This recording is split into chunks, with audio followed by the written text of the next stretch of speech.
Pessoal, eu preparei uma apresentação rapidinha para mostrar para vocês. E eu quero testar aqui para ver como é que está o tal de passar o slide. Teria como colocar, por favor, aqui a apresentação, PowerPoint?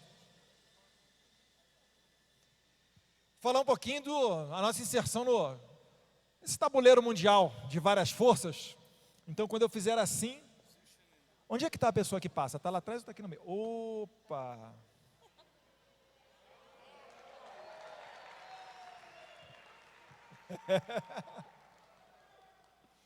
Agora vai. Eu vou contar uma historinha aqui que eu vou ser bem rapidinho, porque eu acho que a maioria de vocês já conhecem, né? Vocês conhecem esse cara aqui? Esses caras aqui? Eles basicamente sintetizaram as ideias comunistas, fizeram o Manifesto Comunista e também o livro do Marx, o mais conhecido, né? O Capital. E depois, no século seguinte, começaram a pipocar as revoluções comunistas pelo mundo. Tivemos em 1917 na União Soviética, depois China, Coreia do Norte, Laos, Cuba, Camboja. Nós falamos aqui uma parte sobre Cuba com a Zoe Martinez. E nós tivemos também a formação da Cortina de Ferro depois da Segunda Guerra Mundial. A esquerda, às vezes, diz o seguinte: eu sou de esquerda, eu sou comunista, o comunismo combateu e derrotou o nazismo. Calma aí. Quando Hitler avançou com as tropas e chegou até Stalingrado, na União Soviética, ou na Rússia, todo o território que ele passava, ele dominava e colocava o sistema nazista. Quando o Exército Vermelho foi tomando de volta esses territórios, ele só trocou do nazismo para o comunismo. Tanto que quando eles chegaram na Polônia, eles pararam. Eles viram os nazistas aniquilar as últimas resistências polonesas, e depois disso só é que o Exército Vermelho cruzou o rio e venceu os nazistas, e parou por ali pela Polônia. Eles não seguiram reto até Berlim. Berlim está uma linha reta. O que eles fizeram? Foram lá para baixo da Europa e começaram a pescar um monte desses países aqui. Bulgária, temos aqui, chegaram até a Alemanha mais depois. Mas vários países ali dos Balcãs, só para implementar o comunismo. Então não teve libertação nenhuma, eles só trocaram o sistema, né? Até porque vocês sabem que a história da Cortina de Ferro não é lá das mais democráticas. E o comunismo se dividiu em dois. O Lenin chegou ao poder, fez a Revolução Bolchevique, foi o líder máximo, morreu em 24, e depois veio Stalin. Eles sempre tiveram a ideia de expandir o comunismo pelo mundo, de modo a ser autossuficiente. Internacionalizar esse sistema não é uma ideia de agora, dos globalistas, que a gente fala mais recentemente. É uma ideia bem passada. E bem da verdade, eles também não foram os primeiros a desejar um sistema mundial. O Stalin seguiu fazendo a mesma coisa que o Lenin. E pela força angariava os seus apoios e os seus domínios. Vocês já ouviram falar uma história chamada Holodomor? O confisco de grãos da Ucrânia, que matou milhões de ucranianos de fome. Esse aqui é o responsável, o Stalin. Só que nos anos 30, um outro camarada, vocês conhecem esse também? Eu vou passar para vocês fazerem a apresentação. Antônio Gramsci era do Partido Comunista Italiano. O Mussolini o prendeu. Ele faleceu ainda nos anos 30, mas ele fez um monte de rascunho na cadeia. Ele foi solto logo antes de morrer, porque tinha uma enfermidade. E esses rascunhos que ele fez, por nosso azar, depois uma outra pessoa organizou em livro e virou os cadernos do cárcere, do Antônio Gramsci. E ali ele mais ou menos dizia, bem resumidamente, que era muito melhor, Dr. Wagner, você tomar o poder através de uma revolução cultural do que pelas armas, principalmente no Ocidente. Porque outros países você tem um rei, você tem um czar, você tem um líder máximo, mas no Ocidente não. No Ocidente, normalmente, os países têm instituições, têm eleições, e seria mais difícil que uma pessoa conseguisse ter essa liderança toda para chegar ao poder através das armas. No Brasil, isso foi tentado. Depois eu vou falar do Khrushchev. No Brasil, isso foi tentado, a chegada do poder pelas armas. Aqui, em 1919, o Lenin fez a Internacional Comunista, né? O que eu falei, a ideia deles de globalizar o comunismo. Em 22, o Partido Comunista Brasileiro veio para o Brasil, foi aberto na cidade do Carlos Jordi, lá em Niterói. E em 35, quando esse cara aqui, o Luiz Carlos Prestes, volta da Rússia, ou melhor, da União Soviética, ele realiza a Intentona Comunista. A esquerda, uma parte dela, até hoje comemora isso aqui, tá? Eles falam, aniversário de não sei quantos anos da Intentona Comunista, como se fosse, demais. Deixou mais de 100 mortos. Tiveram militares que morreram dormindo. E outros tantos, né, mais de 500 feridos. Só para dizer que eles são muito democráticos. Mas esses caras sempre dão um jeito de dar a volta por cima e voltar. Ele recebeu anistia, acabou se tornando até senador da República, o Prestes. Só que, depois de tentar pelas armas e não conseguir, uma parte da esquerda começou a seguir o que o Antônio Gramsci falava. E começou a fazer essa penetração nas instituições. Começou a fazer a doutrinação nas universidades. E a cria do Gramsci aqui no Brasil chama-se Paulo Freire. Paulo Freire é das figuras mais bizarras, né? Eu gosto do Abraham Weintraub falando do Paulo Freire. Quando na Jovem Pan alguém fala, não, mas o Lula tem, como é que ele fala? Honoris causa, Paulo Freire, etc., querendo dizer que seria um intelectual. E na verdade ninguém copia o método Paulo Freire de ensino, só nós. E chegamos onde chegamos nos rankings de educação. Em 64, a gente teve à beira de virar Cuba. Eu gosto dessa imagem aqui embaixo, aqui, que são, primeiro, são as mulheres que foram para as ruas, e como naquele tempo não tinha WhatsApp, sabe o que elas faziam? Bilhetinho de mão em mão. Para quem acha que a guerra fica difícil sem internet, tá aí um exemplo, ó. O Brasil não será uma nova Cuba. A marcha com Deus pela família, que levou milhões de pessoas às ruas e impediu que o Brasil virasse comunista. Aquela parte, né, Mário Frias, que o seu professor maconheiro de história não te conta. Pessoas nas ruas e depois uma mudança aos moldes do que o povo queria. E não foi golpe não, tá? Foi tudo seguindo a Constituição. O Congresso decretou que estava vago a cadeira de presidente da República, no dia 2 de abril, no dia 9 de abril teve uma eleição indireta, que era como a Constituição pregava, e inclusive a eleição indireta que elegeu Tancredo Neves. Todos os presidentes militares foram eleitos igualzinho à eleição do Tancredo Neves. E só em 15 de abril, o general Castelo Branco subiu a rampa do Palácio do Planalto tomando posse. Entre 2 de abril, da decretação de vacância da cadeira presidencial, até 15 de abril, a posse do general Castelo Branco, o presidente da Câmara, Ranieri Mazzilli, é que foi o presidente do Brasil, de acordo com a Constituição. É a mesma coisa daqui a 40, 50 anos, os caras conseguirem atochar nos livros escolares, dizendo que 2016 foi golpe. Exatamente a mesma coisa. Aí nós, já de cabelo branco, ou no meu caso sem cabelo, ele vai falar, meu neto, golpe? Meu neto, eu estava lá, meu neto. Golpe, estava todo mundo na rua, corrupção generalizada, tentativas de relativização da propriedade, MST invadindo terra, enfim. Se a gente não estudar a história só se repete. Esses caras estão tocando fogo no Borba Gato, eles estão pichando e tocando fogo na estátua de Pedro Álvares Cabral, não é à toa, é para tentar reescrever a história. Que para nós, a gente fica, pô, calma aí, como é que um cara pode ser retardado mental e dizer que o descobridor do Brasil é um genocida? Então o melhor seria se o Pedro Álvares Cabral não tivesse vindo para o Brasil? Talvez seria até melhor, se não nascesse a deputada Thalíria Petroni, que estava apoiando, né, o incêndio na estátua de Pedro Álvares Cabral. Petroni, inclusive, italiano, né? Vamos lembrar? Depois a gente vai chegar nessa história aí. Mas enfim, nesse momento aqui ocorre também uma estratégia das tesouras. De um lado, aqueles que querem fazer o domínio cultural e se aproveitar da democracia, e do outro, o pessoal que é a favor das armas. Então, no Brasil, uma parte da esquerda, ela começa a radicalizar. É que está aqui embaixo.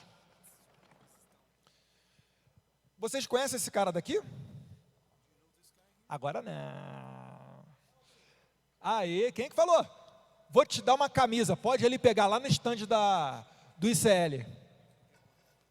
Mas tem que ser membro, hein? É o embaixador americano. Cadê os nossos amigos? Minha senhora. Mas tem uma história mais interessante. Sabe por que eles sequestraram o embaixador americano? Que eles faziam troca de prisioneiros.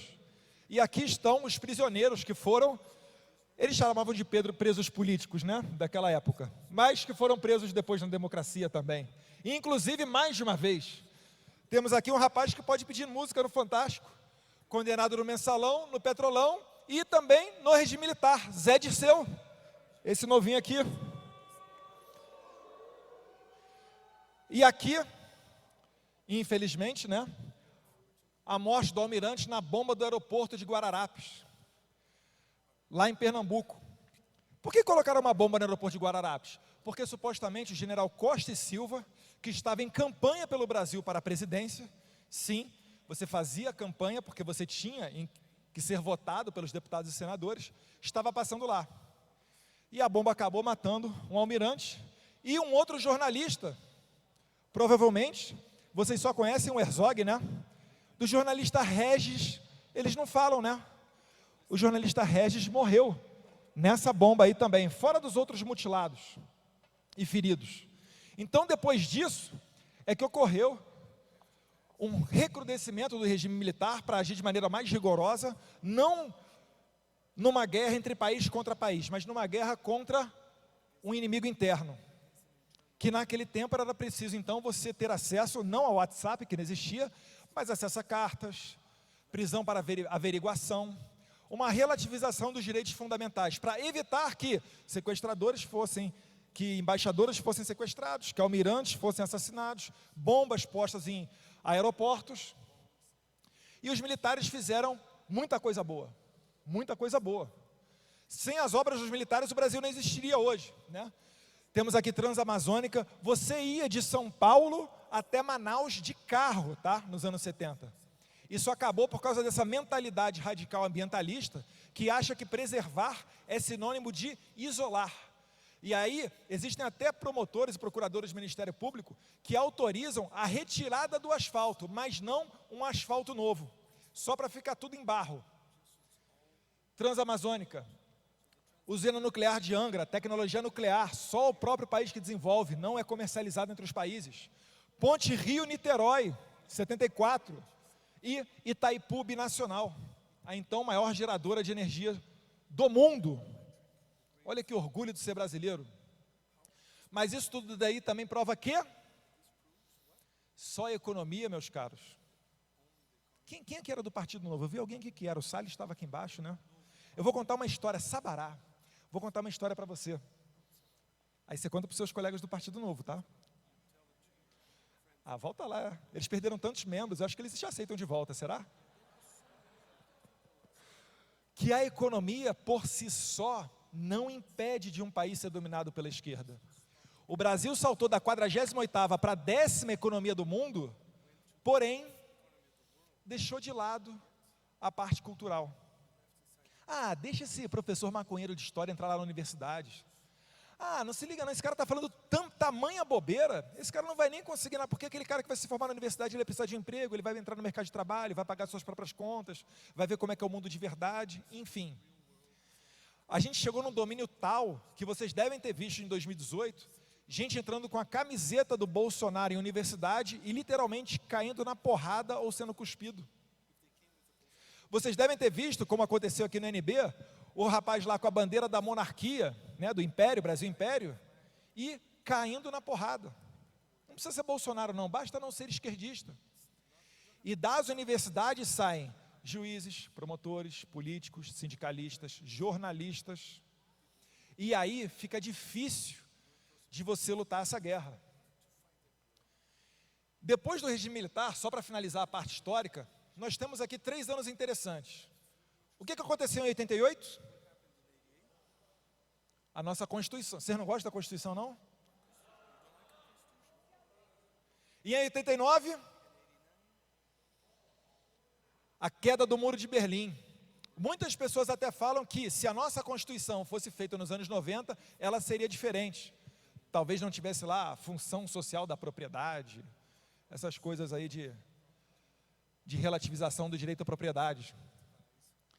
E quando isso daqui aconteceu, meus caros, muitas pessoas, inclusive os americanos, pensaram que acabou o comunismo, vencemos.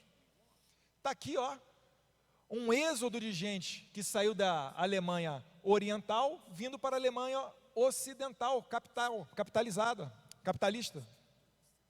Só que eles estavam enganados. Sapo Barbudo, em 1990, junto com Fidel Castro, Farc e todos os seus coleguinhas, iniciavam o Foro de São Paulo, que depois de 10 anos, começou a eleger presidentes por aí. Como, por exemplo, aqui de... Não. Calma.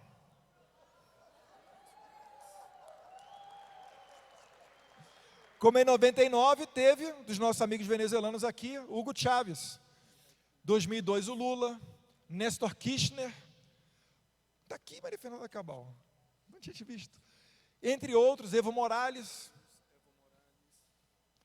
E nesse tempo, nos anos 90, era muito difícil a direita. Quem era de direita? Ninguém falava que era de direita.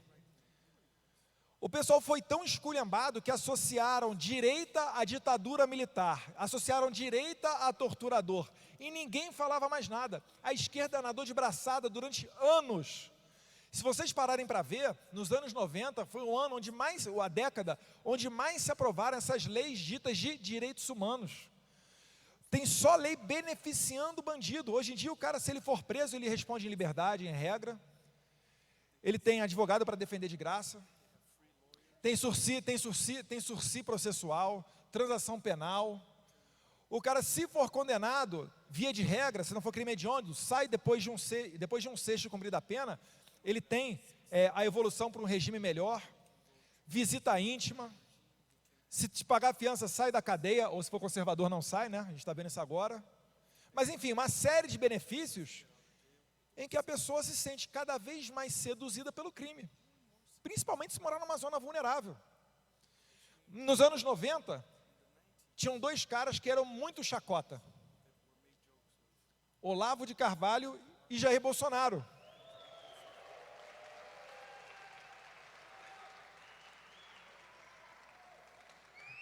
Os 2 loucos, né? Porque um falava e a esquerda, deixa esse cara falar aí, ele é isolado, e justifica que a gente está numa democracia, vai, deixa essa voz isolada aí.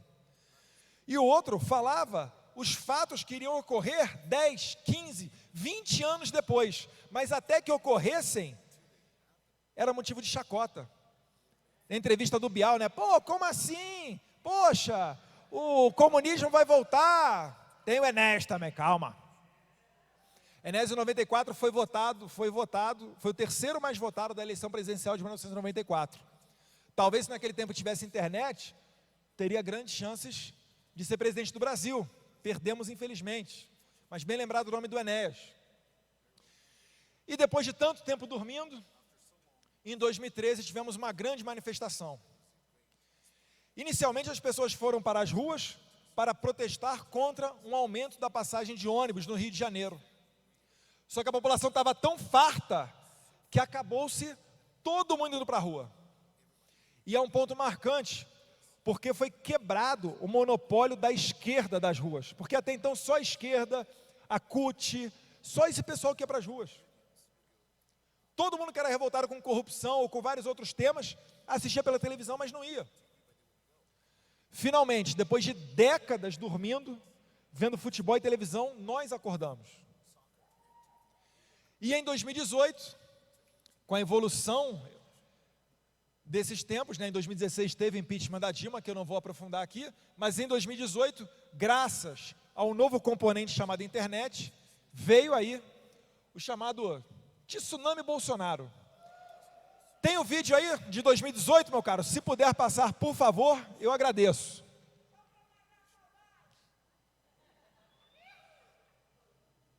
Cadê? Opa.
Show de bola.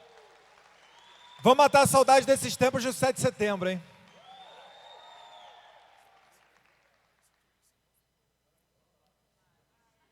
Pô.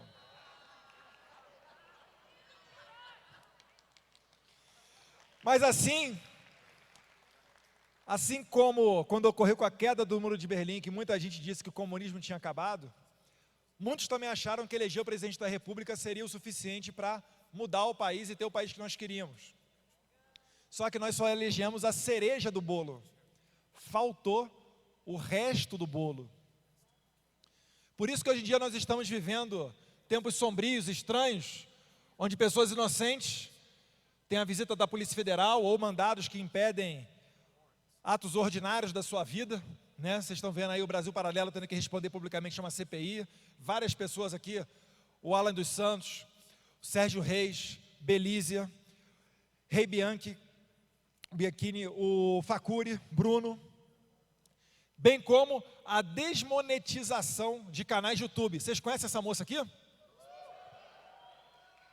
Cadê ela? Já foi. Bárbara do Chat Olizei, Bernardo Custer, que também falou aqui, Kister, Vlog do Lisboa, Terça Livre, e também o canal do Bruno, né, o grupo do Bruno, que é o do Coalizão Conservadora da Direita, o Kodak. Todos eles sendo desmonetizados por um tribunal eleitoral. Eu estou fazendo questão de colocar isso aqui, que depois a minha assessoria vai ter um trabalhinho para colocar uma legenda em inglês, porque é difícil você explicar isso para o gringo. E é importante você mostrar para eles, no evento de CIPEC, que tem penetração internacional, o que está acontecendo aqui. Um tribunal eleitoral que impede pessoas de receberem dinheiro, sabe-se lá por qual motivo? Falam atos antidemocráticos. Qual é a definição em lei de ato antidemocrático? Inquéritos abertos sem a autorização do Ministério Público, o que fere de morte o sistema acusatório. Quem é advogado sabe, uma pessoa acusa, uma defende e outra julga. Esse negócio de acusar e julgar ao mesmo tempo, isso é coisa para trás do tempo medieval. É tempo da Inquisição. E por final, pessoas que estão presas, né? Infelizmente, um deputado federal preso por falar, que pode falar o maior absurdo do mundo, mas na Constituição tem imunidade parlamentar. Se um deputado que tem escrito na Constituição, que é inviolável, civil e penalmente, por suas opiniões, palavras e votos, vai para a cadeia porque fez um vídeo, o que dizer do cidadão comum? É isso que eles desejam, intimidar vocês. Como o Dória está fazendo, querendo evitar que a PM de São Paulo, ainda que de folga, vá para as manifestações de 7 de setembro. Ou em outros estados, principalmente no Nordeste, onde o governador está chamando toda a tropa, ou para estar de serviço, ou para ficar quartelada de sobreaviso. Roberto Jefferson, hoje finalmente conseguiu ir para o hospital receber atendimento da sua médica. Outros menos conhecidos, Alencar e Bronzieri, que depois de fazer um protesto na porta do Alexandre de Moraes, foram para a cadeia, pagaram fiança, saíram, foram para uma manifestação, voltaram para a cadeia. Sarah Winter, aqui o jornalista Wellington, que foi preso ontem, na frente, esse círculo aqui, que está pequeno, mas ele está arrumando as suas coisas na frente do seu filho pequeno, para ir para a cadeia. E o Zé Trovão, que tem uma liderança entre os caminhoneiros, dia 7 de setembro falou que vai se entregar, e até lá está fazendo vídeo. Atualizaram?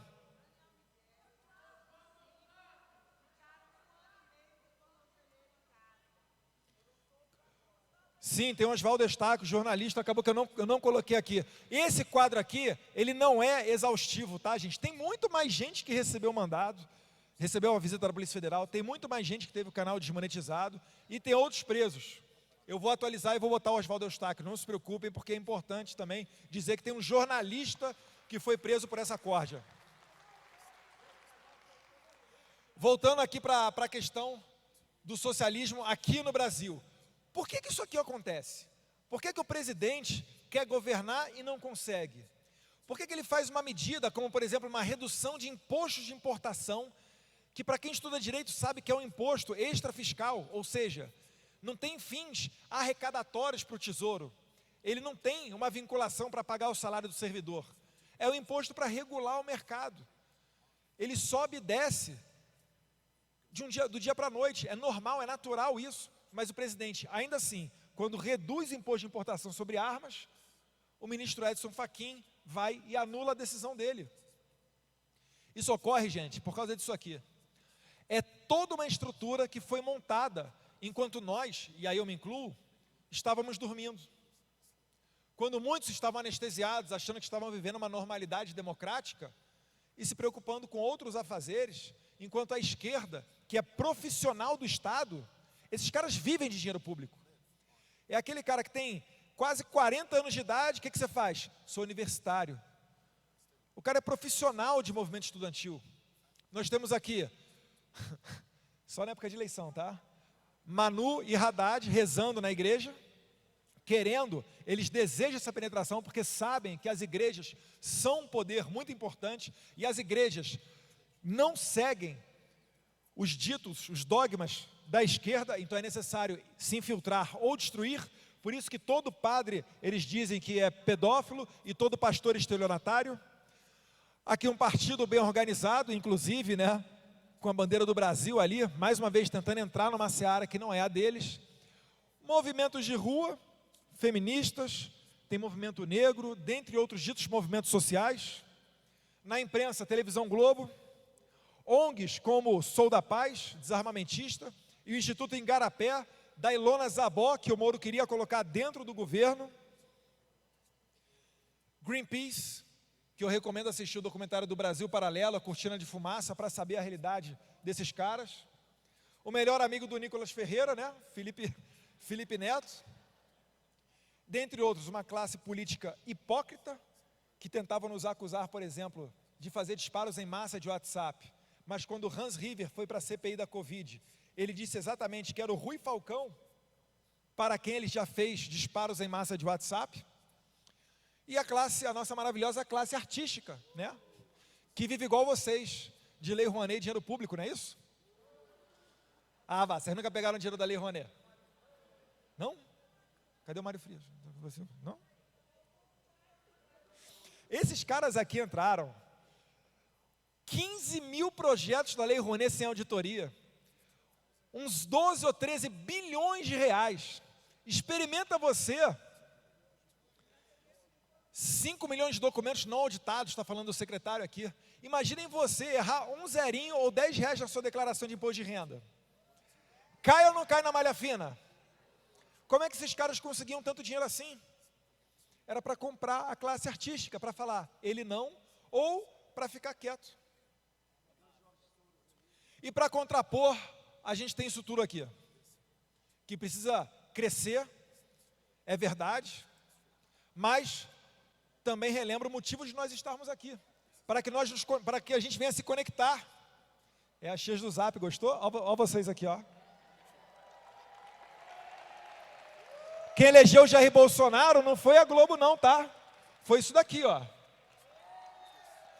As pessoas nas ruas, as tias do Zap, as lideranças religiosas, né? Os canais independentes de direita, Terça Livre, tem os Pingos nos Is, movimentos como Proarmas, documentários do Brasil Paralelo, Abrado Rádio, youtubers como a Bárbara, né? Ou o Nicolas, e uma classe ou outra de deputados bolsonaristas. Para contrapor, mas nós ainda estamos engatinhando, tá, gente? Tanto que não à toa a gente troca farpa entre nós na internet. Por que isso? Porque a gente não teve, ao contrário da esquerda, décadas de debate para saber o que nós somos, o que é que nós queremos. Eu vou dar um exemplo para vocês aqui, ó, que é bem fácil. Levanta a mão para mim quem é a favor do homeschooling. Pode abaixar, por favor. Vocês acham que no homeschooling, aí é só para pensar, não precisa levantar e baixar a mão não.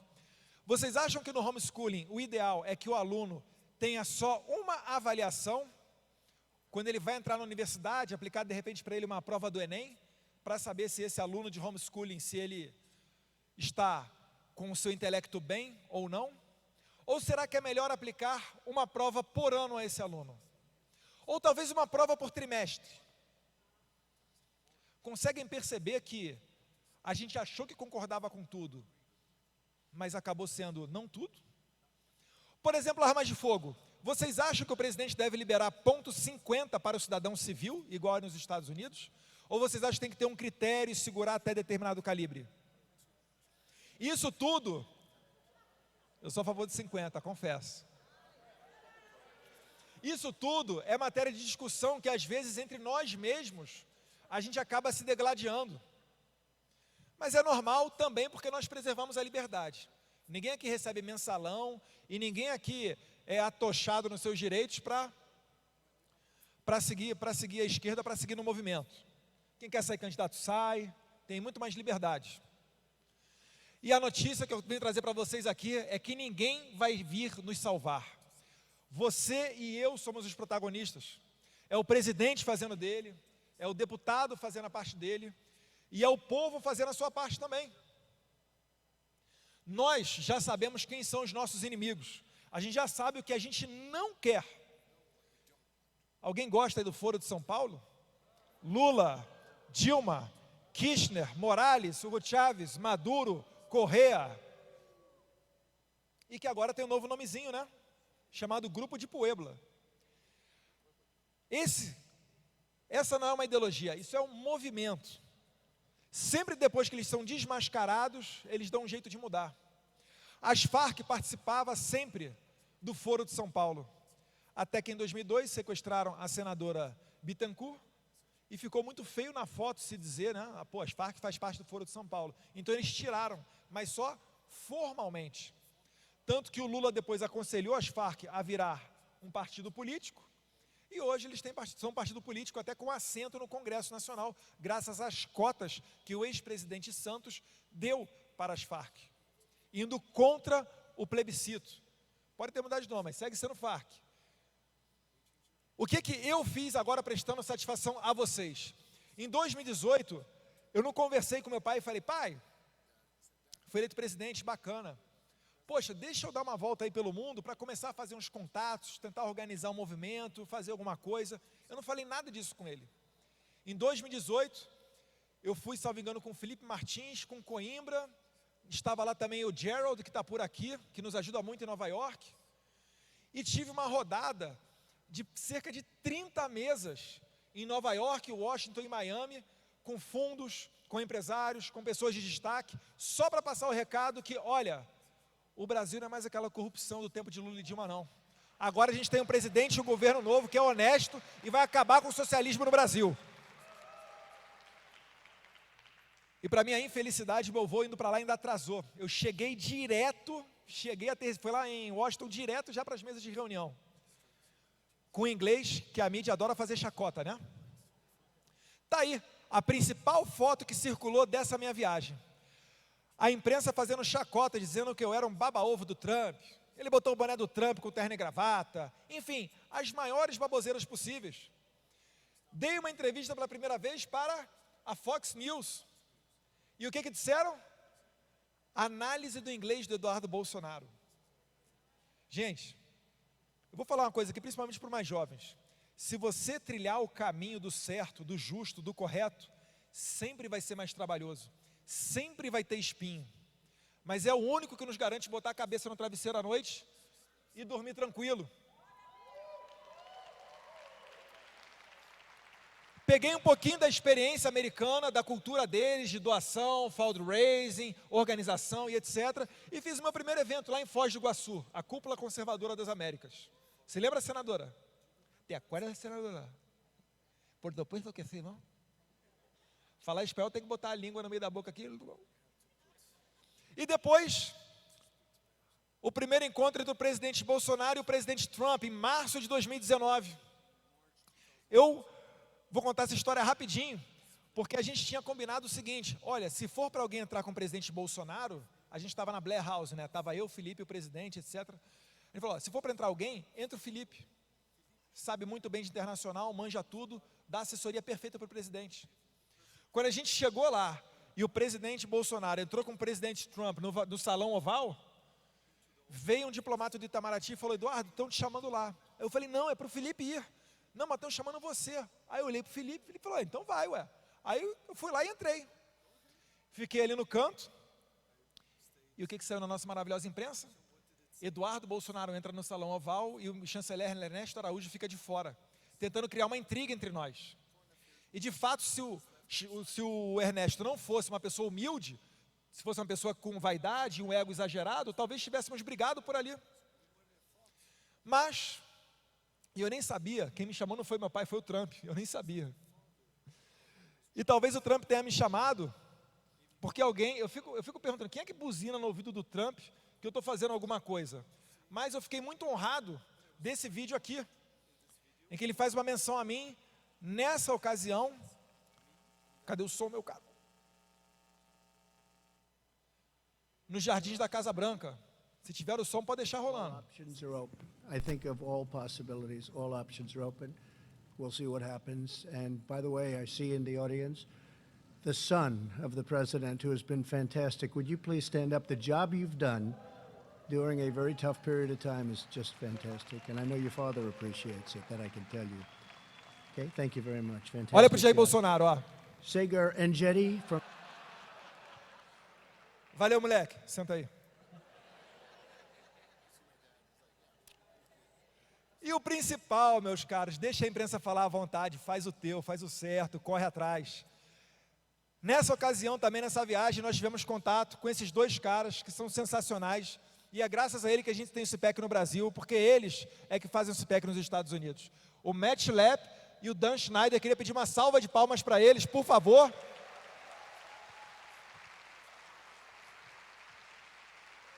Porque a gente dá uma dor de cabeça desgramada para eles lá, tá? Demanda demais.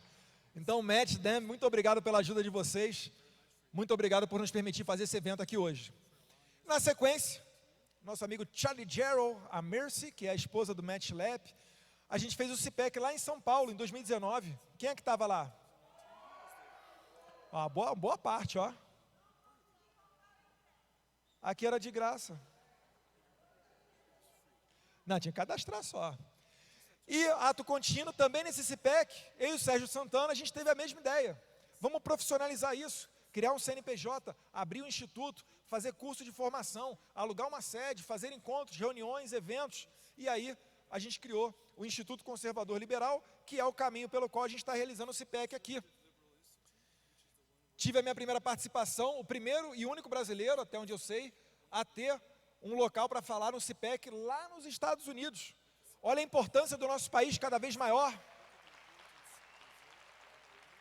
Mais uma vez, passando um recado que a gente está mudando, a gente não quer ser socialista, a gente está indo para uma cultura pró-mercado, valores conservadores, explanando também a facada, que pouca gente lá sabe, que um ex-membro do PSOL tentou matar o Jair Bolsonaro em 2018, através de uma faca, e agora realizando o CPEC aqui. É óbvio que o meu trabalho não se resume a isso, né? Sou parlamentar, tenho as minhas pendências também dentro do Congresso Nacional.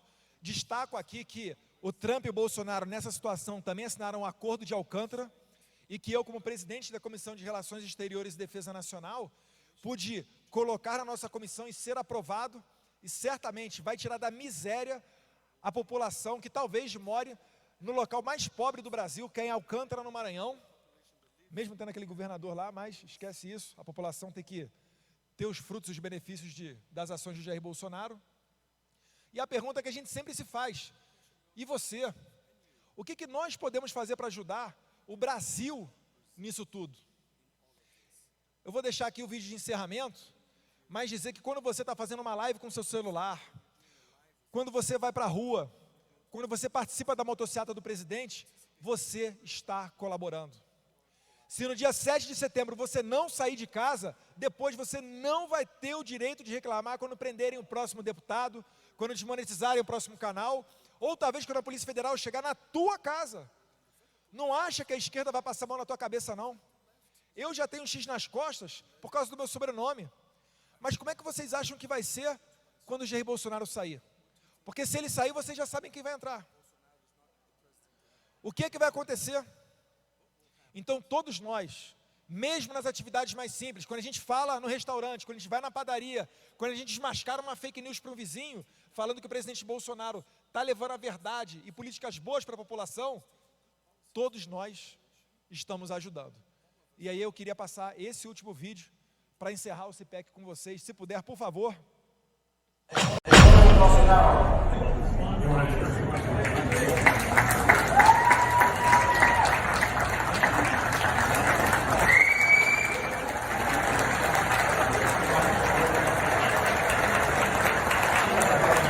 This individual has been a career police officer, a graduate of law school. He's got the greatest number of votes for Congress in the history of Brazil.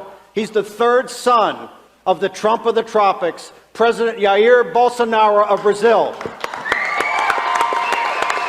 Well, next October, remember, about 30 days before this monumental midterm election, he's going to face, his father, Jair Bolsonaro, is going to face the most dangerous leftist in the world, Lula, a criminal, a communist, and supported by all the media here in the United States, all the left-wing media. This election is the second most important election in the world, right? And the most important elections ever in South America. I will end with a last video of the president, because if he is fascist, nazist, racist, against women, against the poor, against the foreigner, against everybody, probably people would not love him when he goes to the streets. But He's the only one politician that goes to the streets and talk with the people. And this is the video of, by the polls and by the mainstream media, the most hated president ever in Brazil.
É isso aí, pessoal. Não é só por nós, é por nossa família, é pelas futuras gerações. E é com o coração emocionado, com a minha senhora aqui do lado. Tá muito linda ela, não tá? Agradecendo a Dani também e o Sérgio Santana, que fizeram um excelente trabalho.